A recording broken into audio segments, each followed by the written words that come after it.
The notice appeared in the Thursday edition of the London Gazette, buried between a shipping announcement and a notice about a missing hunting dog.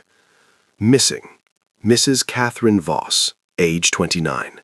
Last seen the evening of October 14th at the family residence on Cavendish Square. Brown hair, gray eyes, slight build. Anyone with information is asked to contact Mr. Gerald Voss at the above address. A reward is offered. It was a small notice, 4 lines. Gerald Voss had paid for exactly 4 lines. James Aldridge, Duke of Hartwell, read the notice twice. He was sitting in his library at the time, still in his riding clothes, a cup of tea gone cold beside him, the Thursday paper open across his knee.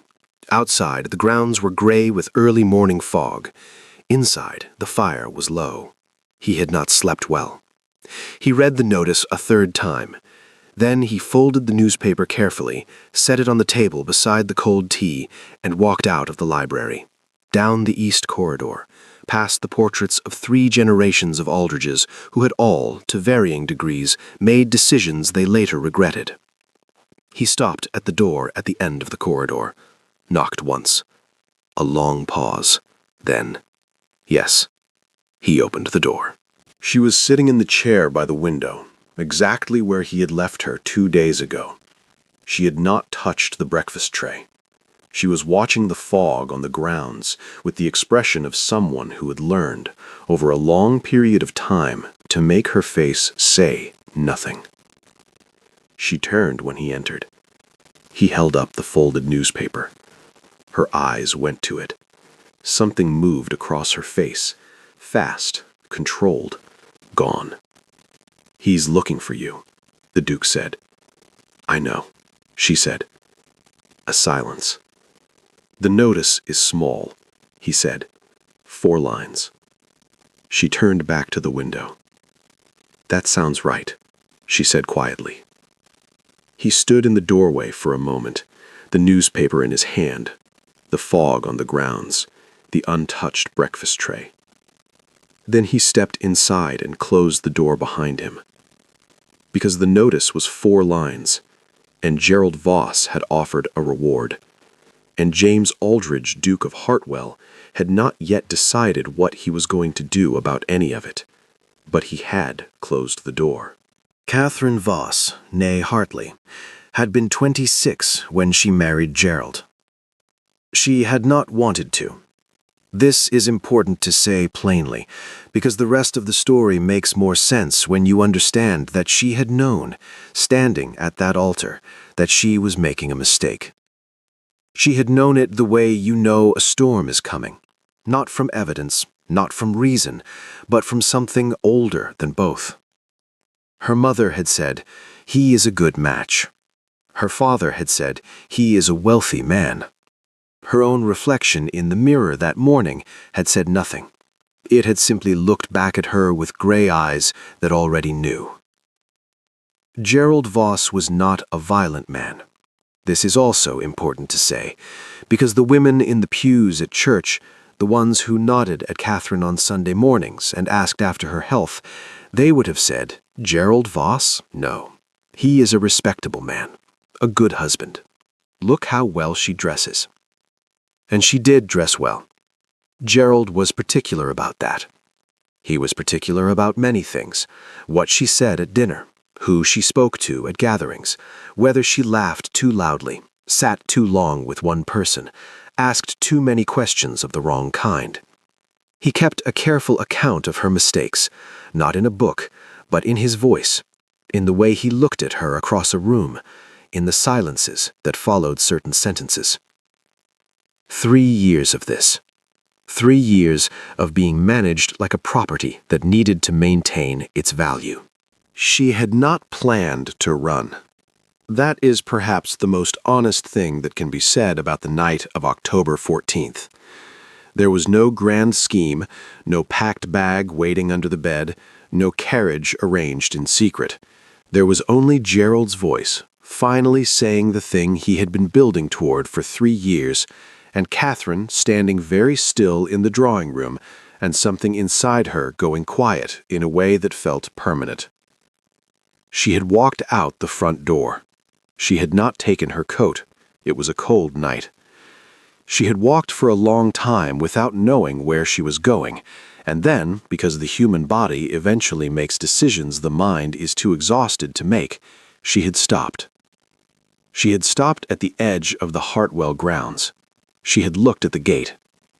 She had not known the Duke of Hartwell, not really. They had met twice, at a dinner, at a funeral. He had said very little both times. He had seemed like a man who kept his own counsel and expected others to do the same. She had pushed open the gate. She still didn't know, 3 days later, exactly why. He came to her room the following morning. Not the Thursday morning, the Friday. He had given her a day. She understood, in retrospect, that this had been deliberate. He was a man who understood the value of letting a situation settle before he applied pressure to it. He knocked. She said yes. He came in. He did not sit. He stood near the door with his hands behind his back and looked at her with an expression she could not read. Not unkind, not warm, simply the face of a man who had thought carefully about something and arrived at a conclusion. "I have a proposition," he said. She waited. "You may stay here," he said, "as long as you need to. You will have this room, meals, privacy. No one on my staff will speak of your presence. As far as the outside world is concerned, you are not here." A pause. "And in return," she said. He looked at her steadily. "My mother," he said, "is dying." She had not expected that. He continued, his voice the same, measured, precise, giving nothing away. "She has been unwell for 2 years. She is not in pain, but she is old, and she knows it, and there is one thing she has asked of me for the past 18 months. He paused. "She wants to see me settled," he said, "married, or at the very least, not alone. She worries." Something moved briefly across his face, too fast to name. She has always worried. Catherine said nothing. She was beginning to understand the shape of what he was about to say, and she found that she needed a moment with it. "I am not asking you to marry me," he said, immediately, reading her face with an accuracy she found unsettling. "I am asking you to have dinner with her, twice a week, perhaps 3 times, to speak with her, to be present in the house in a way that she can see." "You want me to perform," Catherine said. "I want you to have dinner," he said. "What she concludes from that is her own business." She looked at him for a long time. He was, she thought, a strange man. Not in the way Gerald was strange. Gerald's strangeness had been the strangeness of a locked room, something hidden and airless behind a respectable door. This man's strangeness was different. It was the strangeness of someone who had decided at some point to be entirely honest about his own calculations. He was not pretending this was charity. He was not pretending it was anything other than what it was, an arrangement, offered plainly, with terms stated clearly on both sides. She found, to her surprise, that she respected it. "Your mother," she said, "does she know about me? About Gerald, the notice?" "No," he said. "What does she think I am?" A brief pause. "A guest," he said. "A friend of a friend, visiting from the country, resting. She did not ask many questions." He paused again. "She does not ask many questions. It is one of her better qualities."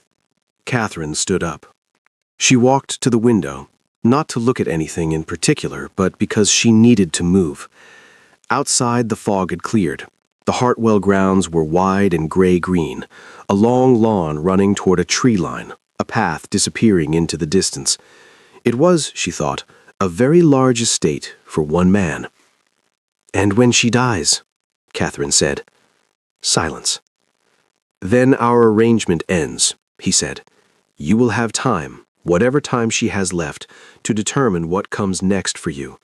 I have a solicitor who handles certain matters discreetly. He can assist with options. There are places, for women in particular situations, arrangements that can be made. She turned from the window. "You've done this before," she said. "No," he said, "but you knew what to say." He looked at her.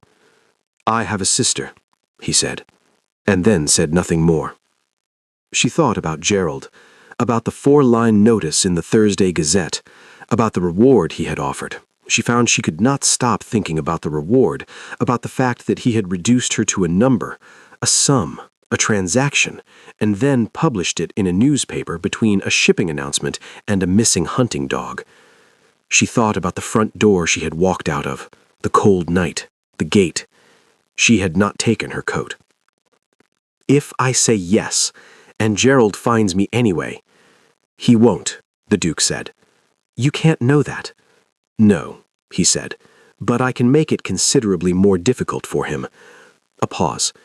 "Gerald Voss is a man of moderate means and considerable pride. I am a duke. These two facts in combination tend to produce a particular outcome." It was not a boast. It was, again, simply a calculation stated plainly. Catherine looked at him. "Dinner," she said. "Twice a week." "Perhaps 3 times," he said. "She likes company." "And you will tell no one?" "I will tell no one." She looked out the window once more. The long lawn, the path into the trees, the wide gray-green of a life that was not hers and might, for a time, be the only thing standing between her and the one she had left. "All right," she said. He nodded once, turned toward the door. "Dinner is at 7, he said. "She dresses. She appreciates it when guests do the same." He left. Catherine stood at the window for a long time after he was gone, looking at the grounds, thinking about a woman she had never met who was dying upstairs and did not ask many questions. Then she turned to the wardrobe. She had left home without her coat, but she had, by some instinct she still didn't fully understand, taken her best dress. The first dinner was a performance. Catherine understood this going in, and she performed accordingly. Sat straight, spoke when spoken to, smiled at the right moments, asked questions she already knew the shape of the answers to. She had spent 3 years perfecting exactly this skill in Gerald's drawing room. It transferred. The Duchess of Hartwell, "Eleanor," she said, "please call me Eleanor, I am too old for formality," was small and white-haired and sharper than Catherine had anticipated. She sat at the head of the table wrapped in a burgundy shawl, a barely touched plate in front of her, and watched Catherine with eyes that had, clearly at some point in their long life, seen a great deal. The Duke sat at the other end of the table and said almost nothing. "You're from the country," Eleanor said. "Yes," Catherine said. "Which part?" Catherine named a village. Eleanor nodded as though she knew it, which she possibly did. She seemed like a woman who had made it her business to know things. "And you're resting," Eleanor said. "Yes." "From what?" A brief pause. Across the table, Catherine felt rather than saw the Duke come still. "From a great many things," Catherine said. Eleanor looked at her for a moment, then smiled, small, private, the smile of a woman who recognized an answer that was also a door being firmly closed. "Yes," she said, "I understand that completely." She did not trust him. This is worth saying clearly, because what came after might suggest otherwise, and the sequence matters. Catherine Voss had spent 3 years learning what happened when you trusted a man who had not yet shown you who he was. She had learned it slowly, the way you learn most important things, gradually, then all at once. She watched him instead. She watched him with his staff, the housekeeper, Mrs. Reed, who had clearly worked for him for a long time and spoke to him with the ease of someone who had survived various versions of him. The groundskeeper who knocked on the library door one morning and reported something about the east fence, and to whom the Duke listened with full attention before asking 2 precise questions and giving 1 clear answer.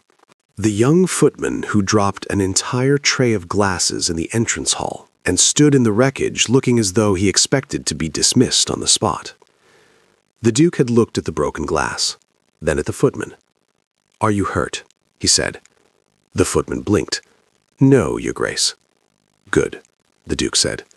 "Get someone to help you clear it," and walked on. She had been coming down the stairs when it happened. She stood on the landing for a moment after he had gone, looking at the footman who was still standing in the broken glass with an expression of profound relief. She filed this away. She was filing a great many things away. The days had a shape she had not expected. Breakfast alone, in her room or in the small morning room off the east corridor. Mrs. Reed had made this available to her without being asked, which Catherine suspected was not an accident. The mornings were her own. She read. There were books, a great many books, and no one suggested she read particular ones or avoid particular ones. She walked in the grounds when the weather allowed. She thought. She had not, she realized, been allowed to simply think for 3 years. In the afternoons, she sometimes heard the Duke in the library. Not words, just the occasional movement, the sound of a chair, once the distant sound of something being set down harder than intended, followed by a long silence. She did not knock. He did not knock on her door. They moved through the same house like two people who had agreed, without discussing it, to give each other a wide berth. Dinner, twice, sometimes 3 times a week, with Eleanor. The rest of the time, nothing. An absence of demand that felt, at first, deeply suspicious, and then, slowly, like something else entirely. The conversation that changed things was not a dramatic one. It was a Tuesday, late afternoon, the light going gold across the library floor. She had come to return a book, knocked, heard yes, entered. He was at his desk. Papers, ledgers, the business of being a duke, which seemed to involve a considerable amount of correspondence. She set the book on the shelf. "Did you finish it?" he said. He was still looking at his papers. "Yes." "And?" She considered. "The ending is wrong," she said. He looked up. "Wrong how?" "She goes back to him," Catherine said. "After everything, she goes back, and the author treats it as a resolution, as though return is the same thing as repair." He held her gaze for a moment, not intrusively, not warmly, simply with the same directness he applied to everything, as though he was hearing what she had actually said, not the polite version of it. "No, I don't suppose they had." She nodded, moved toward the door. "There are others, on the 3rd shelf, if you want something with a better ending." She stopped, turned. "Do they exist, books with better endings?" He thought about this with apparent seriousness. "Some of them," he said. "You have to look." She began to eat breakfast downstairs. Not a decision exactly. One morning she simply came down and sat at the table in the morning room, and Mrs. Reed brought tea and did not remark upon it. The following morning the Duke was already there. Papers, as always, spread across one end of the table, coffee going cold, the expression of a man in the middle of a thought. He looked up. She sat down. Mrs. Reed brought more tea. They did not speak for some time. This, Catherine found, was perfectly comfortable. She could not remember the last time silence with another person had been comfortable. Gerald's silences had always had a temperature to them, cold in a way that meant something, that required management, interpretation, careful navigation. This silence was simply silence. "The east fence," the Duke said, eventually, without looking up from his papers. "I'm sorry?" "The groundskeeper, last week. The east fence needs replacing. It's a significant expense, and Hargreaves has 3 different opinions about the best approach, all of them contradictory." He paused. "I mention it only because you were on the landing when he came to report it." She stared at him. "You knew I was there," she said. "Yes. And you're telling me this because—" "Because," he said, finally looking up, "you clearly noticed. And you have been trying to work out what kind of man I am for 3 weeks now. I thought it might be useful information." She looked at him across the breakfast table. The papers, the cold coffee, the morning light coming through the tall windows. "That is," she said slowly, "a very unusual thing to say." "Yes," he said. "I've been told that before." He looked back at his papers. The 3rd shelf, Second row, blue cover, better ending. She found the book that afternoon. She did not go back to her room to read it. She sat in the library, in the chair by the window, and read it there. He worked at his desk, she read. The fire went low, and neither of them moved to fix it until Mrs. Reed came in at 4 o'clock, looked at them both, said nothing, and put another log on. It was Mrs. Reed who came to her first. A Thursday morning, earlier than Catherine usually came down. The knock on her door was different from the usual knock, the one that meant breakfast was ready or Eleanor was asking for her. This knock was quieter, more deliberate. She opened the door. Mrs. Reed stood in the corridor with her hands folded in front of her and an expression that Catherine had not seen on her face before. Not alarm, exactly. Something more controlled than alarm. The face of a woman who had decided before knocking exactly what she was going to say and how she was going to say it. "There is a man," Mrs. Reed said, "at the gate." Catherine went very still. "He has not come to the door," Mrs. Reed continued. "He is simply at the gate. He has been there for approximately 20 minutes. Thomas noticed him on his morning rounds." "What does he look like?" Catherine said. Her voice was steady. She was surprised by this. Mrs. Reed described him in 4 sentences. She did not need 4 sentences. She needed 2 words. Catherine knew after the first. She found the Duke in the library. He was already standing when she entered, which meant, she understood immediately, that Mrs. Reed had gone to him first, or simultaneously. She filed this away with everything else she had filed away about this house and the people in it, and then she set it aside because there were more pressing things. "You know," she said. "Yes." "How long has he been there?" 20 minutes at the gate. Before that—" He paused. "Thomas recognized him from a description given at the village inn. He has been in the area for 3 days." 3 days. She absorbed this. "He's been looking," she said. "Yes. And he found the general area," the Duke said. "Not this house specifically, not yet. Men like Gerald Voss ask questions in inns and post offices, and they tip generously, and they smile, and they say the right things, and eventually someone tells them something." He paused. "Someone told him something." She walked to the window, not the window that faced the gate, a different one, looking out over the south lawn. Her hands, she noticed, were completely steady. This seemed wrong. 3 weeks ago she had walked out of a house in the cold without her coat because she could not spend one more moment inside it. And now Gerald was at the gate, and her hands were steady. Perhaps she had used up her panic. Perhaps there was a finite amount, and she had spent it all on the night of October 14th. "The arrangement," she said. "You said it would end when your mother—" "My mother," he said, "is not the subject of this conversation." She turned from the window. He was looking at her with that same direct, unreadable expression, the one she had spent 3 weeks learning to read and had only partially succeeded.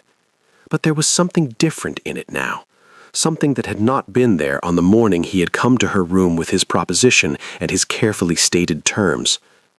"What is the subject," she said, "of this conversation?" "What you want," he said.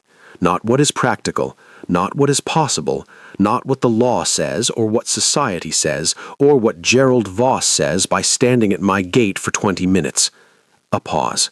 What you want." She stared at him. "I want," she said carefully, "to not be at the end of whatever Gerald intends to do when he finds me." "That is what you don't want," he said. "It is not the same thing." The silence that followed was a different kind of silence from the ones they had built over 3 weeks of breakfasts and library afternoons. Those silences had been comfortable, easy. The silence of 2 people who had, without agreeing to it, stopped performing for each other. This silence had weight. "If I send him away," the Duke said, "he will come back. You understand this?" "Yes." "If I tell him you are not here, he will not believe it. Men like Gerald Voss do not accept the word of another man when pride is involved. And his pride," he said, "is very much involved." "I know," she said. "There are two options that actually resolve this," he said. "The first is legal. My solicitor, the matter of grounds, the question of what can be proven and what can be argued. It is slow, it is not certain, and in the meantime you would need to remain somewhere." "And the second," she said. He looked at her. "The second," he said, "is that Gerald Voss comes to this door, and what he finds here is not a missing wife, but a woman who is demonstrably, publicly, and inconveniently connected to a duke, in a way that makes pursuing her more trouble than it is worth." A pause. "Gerald Voss is a man of moderate means and considerable pride. I said this to you once before." "You did," she said. "Pride can be used," he said, "if you know where to apply pressure." She looked at him for a long moment. "You would do this," she said. "Go to the door, speak to him." "Yes." "And say what exactly?" He was quiet for a moment, and then he said, with the same plainness he applied to everything, "Whatever is necessary." Gerald came to the door at 11 o'clock. The Catherine was not in the entrance hall. The Duke had not asked her to leave, she had decided it herself. She stood at the top of the stairs, out of sight, and listened to the sound of the front door opening, and Mrs. Reed's voice, and then Gerald's voice, and then the Duke's. Gerald's voice was exactly as she remembered it, moderate, controlled, the voice of a man who had learned, early, that volume was less effective than precision. She could not hear the words clearly. She heard the shape of them, Gerald's measured sentences, the Duke's shorter responses. A pause. Gerald again, longer this time. The Duke, quiet, 2 sentences at most. Then silence. Then the door. Then nothing. He came upstairs 10 minutes later. She was in the corridor by then. She had not been able to stay at the top of the stairs. She had moved to the window at the end of the hall, the one that looked out over the front drive, and she had watched Gerald walk back down the path to the gate. His back was very straight. His pace was exactly the same as it always was. She had watched him go through the gate, watched the gate close. She was still at the window when the Duke found her. "What did you say to him?" she said. "Several things." "He's gone." "Yes." She kept looking at the drive, the empty path, the gate closed now, Gerald nowhere in sight. "He'll come back," she said. "You said so yourself." "He may," the Duke said, "but not soon, and not in the same manner." A pause. "I suggested to him, with some specificity, that the manner in which he has handled this situation, the notice, the reward, the inquiry at the village inn, reflects poorly on him. That a man of his standing, publicly searching for a wife who has clearly chosen to leave, is not a sympathetic figure." Another pause. "Gerald Voss cares a great deal about how he appears. I gave him something to think about in that regard." She turned from the window. "That's all?" she said. He looked at her. "No," he said, "that is not all." "I told him," the Duke said, "that you were under my protection. I used that phrase specifically. He understood what it meant." "And what does it mean?" she said. "Specifically." He held her gaze. "It means," he said, "that the arrangement has changed, if you wanted to." She stood in the corridor with the window light behind her and looked at him, this strange, precise, honest man who had taken her in without flourish and kept her without drama, and gone to the door this morning and said whatever was necessary. "The arrangement," she said slowly. "Yes. I'm saying," he said, "that I would like you to stay, not as a guest, not under terms. Simply stay." He paused. If you want to. Outside, the drive was empty. The gate was closed, the long path leading away from a house that had, over the course of 3 weeks, stopped feeling like someone else's. She thought about it. She thought about it for 3 days. Not because she was uncertain. She understood, somewhere around the end of the first day, that she had already decided. But she had spent 3 years in a house where her decisions were not really her decisions, where what she wanted had been managed and shaped and redirected until she could barely locate it anymore. And so she gave herself 3 days. Not because she needed them, because she could.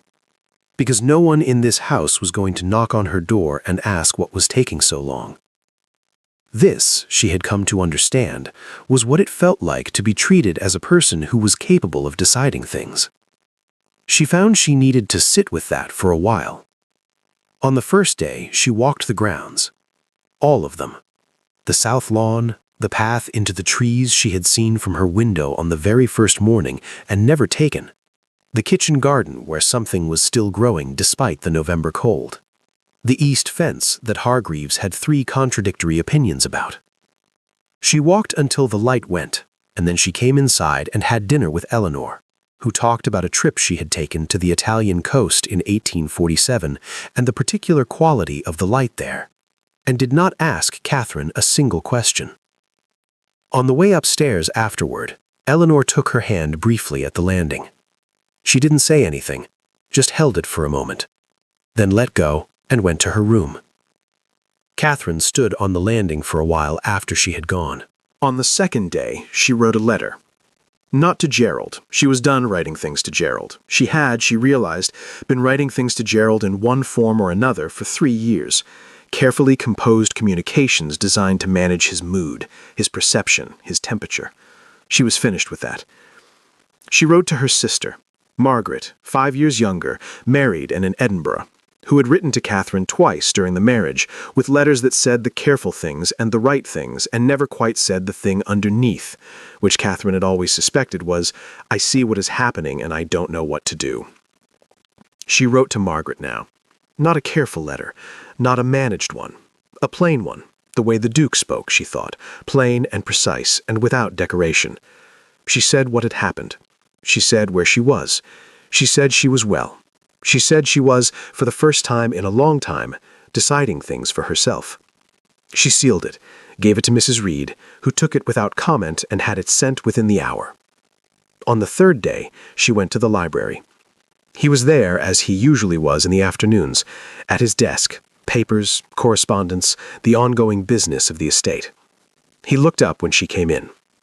She sat down in the chair by the window, the one that had, over the past weeks, become her chair in the way that things become yours without any formal agreement. She did not speak immediately, neither did he. Outside, the grounds were pale with the first suggestion of frost. I've been thinking, she said finally. Yes, he said. About what you said, the arrangement changing. Yes? She looked at the window, the frost on the grass, the long lawn running toward the tree line. I need to tell you something first, she said, before I give you an answer. All right? She turned to look at him. I am not the same person I was before I married Gerald, she said. I don't mean this as a warning exactly, I mean it as information. 3 years of what that was, it changes the shape of a person. I don't entirely know yet what shape I am now. I'm still finding out. He was listening. He always listened in this way, fully, without preparing his response while she was still speaking. She had noticed this early and filed it away and taken it out to look at many times since. I may be difficult, she said. I don't trust easily. I watch everything. I notice when something doesn't add up and I don't let it go. I ask questions that may feel like accusations. I won't apologize for any of it. It's what kept me intact. I know, he said. "You don't know yet," she said. "Not really." "No," he said. "Not really. But I know enough to know that these are not the things you apologize for." He paused. "I have a sister, as I told you. She also does not let things go. I have found, over time, that people who notice everything and ask questions that feel like accusations are considerably more useful than people who don't." Catherine looked at him. "Useful," she said. "Present," he said. "I meant present. My vocabulary is sometimes imprecise." She almost smiled again. This time, she let it happen. "Yes," she said. "I've noticed." She told him her answer then. Not with a speech. She had no interest in speeches, had heard enough of them in drawing rooms and at dinner tables and at an altar 3 years ago. She told him plainly, in 2 sentences, what she had decided. He received it the way he received most things, without excessive reaction, with a single nod, with the look of a man who had hoped for a particular outcome and was now, quietly, making room for it. Then he said, with complete seriousness, "My mother will be insufferable about this." And Catherine laughed, a real one, not the managed, calibrated laugh she had deployed for 3 years at Gerald's dinner table, but a genuine one, unexpected, rising up before she could shape it into something appropriate. He looked at her when she laughed, just for a moment, and something in his face, usually so careful, so controlled, shifted into something she did not have a word for yet. She thought she might, eventually, find one. That evening, Eleanor looked between them twice, said nothing, ate approximately 4 more bites than usual. When Catherine stood to leave, she took her hand at the table this time, not the landing. "Good," Eleanor said. Simply that. Catherine looked at her, this small, white-haired woman with the sharp eyes, who had never asked many questions, and had, Catherine now understood, never needed to. "You knew," Catherine said, "from the beginning." "I'm dying, not blind," Eleanor said, pleasantly. Gerald Voss did not come back. Not to the gate, not in any other form. The Duke's solicitor, a quiet man named Alderton, who handled certain matters discreetly and had clearly done so for a long time, managed the legal dimensions of what followed with the same economy the Duke applied to everything. It was not without difficulty. It took time. But Gerald Voss was, as the Duke had correctly assessed, a man of moderate means and considerable pride, and the calculation he eventually made was the one a man like that always makes when pride and practicality come into direct conflict. He let it be. Catherine received 1 letter from him 8 months later. 2 paragraphs, moderate, controlled, precise. She read it once, recognized it immediately as the letter of a man who needed the last word, and put it in the fire. She did not write back. She did not need to. Eleanor died in the spring. April, a mild day. The grounds just beginning to come back, the first things pushing up in the kitchen garden. She had been comfortable. She had not been in pain. She went the way she'd lived, on her own terms, in her own time, in her own room with the window open, because she had always preferred air to stillness. Catherine sat with her the evening before.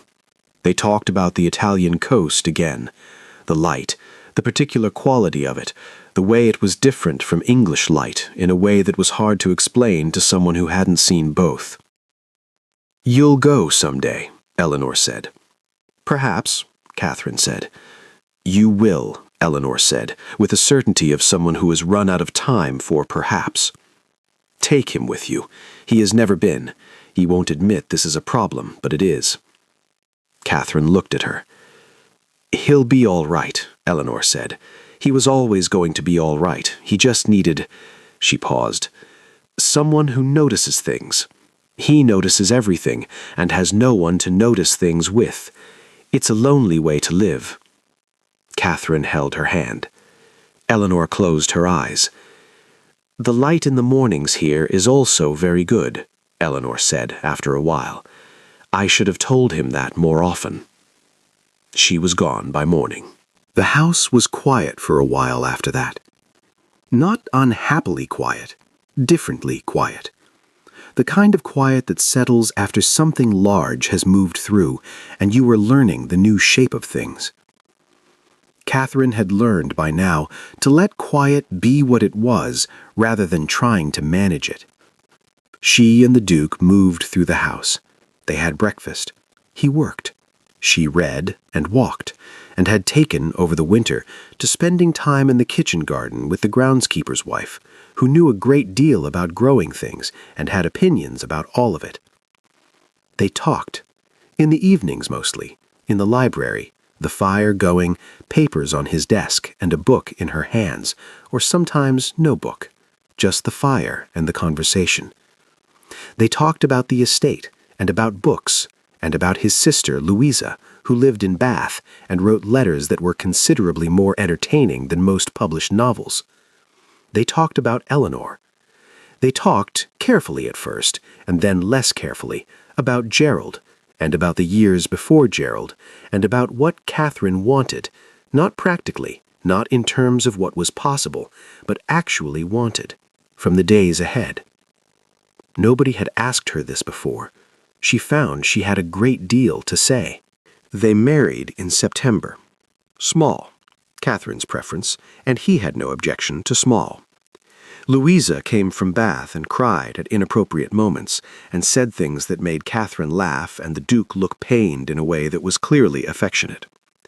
Alderton, the solicitor, attended, and looked quietly pleased with himself in the way of a man who had managed the legal dimensions of a complicated situation and was now watching it resolve well. Mrs. Reed wore her best dress and said nothing about it. Margaret came from Edinburgh the following spring. She stayed for 2 weeks. She and Catherine walked the grounds and sat in the morning room and talked for long hours about things that had gone unsaid for years. Carefully composed letters giving way finally to the actual conversation underneath. On the last evening, Margaret said, "I should have said something when you were married. I should have said it plainly." "You didn't know what to say," Catherine said. "I knew something was wrong." "Yes," Catherine said, "but knowing something is wrong and knowing what to say are different things. I know that now." Margaret looked at her, at the kitchen garden visible through the window, at the house around them, at Catherine herself, who was, she had clearly noticed over 2 weeks, a different shape than the sister she had last seen 3 years ago. "You're well," Margaret said. Not a question. "Yes," Catherine said. "He's—" "Yes," Catherine said again. Margaret nodded, looked out the window. "He's very quiet," she said. "He notices everything," Catherine said. "He simply doesn't perform it." Margaret considered this. "Louisa told me he laughed at dinner last night," she said. "She said she hadn't heard that in years." Catherine looked at the kitchen garden. The things growing, the ones she had planted in March, coming up now in the April light. "He's adjusting," she said. They went to Italy the following autumn. 2 weeks, the coast, the light Eleanor had described. It was exactly as she had said, different from English light, difficult to explain to someone who hadn't seen both. The Duke stood on a terrace above the water on the 3rd evening and looked at it for a long time without speaking. Catherine stood beside him. Below them the sea moved, slow and dark blue, and the last of the sun was doing something complicated on the horizon. "She was right," he said finally. "She usually was," Catherine said. He was quiet for a moment. "I should have brought her," he said. "Once, years ago. I said there wasn't time." "There's never time," Catherine said, "until there isn't any." He looked at the water. "Yes," he said. She took his hand. He did not make anything of it, no reaction, no performance, simply turned his hand to hold hers, the way you hold something you have decided to hold. They stood there until the light was gone. The east fence was eventually replaced. Hargreaves's second opinion turned out to be correct, which he accepted with the graciousness of a man who had always suspected as much. The kitchen garden expanded, Catherine's doing, over 3 seasons of accumulated opinions from the groundskeeper's wife. The library acquired new books, steadily, in the way that libraries do when 2 people who read are living in the same house. Mrs. Reed, asked once by Louisa whether the house felt different now, thought about it for a moment and said, "It feels like someone opened a window." Louisa wrote this down. She wrote a great many things down. Whether any of it was ever published is another story. Catherine kept no diary. She had nothing to record for Gerald's benefit now, no account to manage, no version of events to curate. She had considered keeping one, a real one, honest, for herself, and had decided against it. The life was enough. She did not need to write it down to know it was hers. Some mornings she still woke early, in the old way, alert, already calculating, braced for the temperature of the silence. 3 years leaves marks. She understood this now, and had made her peace with it. On those mornings she came downstairs and made tea, and sat in the morning room in the early light, and eventually she heard him, the library door, his footsteps, the particular sound of a man who had also, for his own reasons, never quite learned to sleep past 5.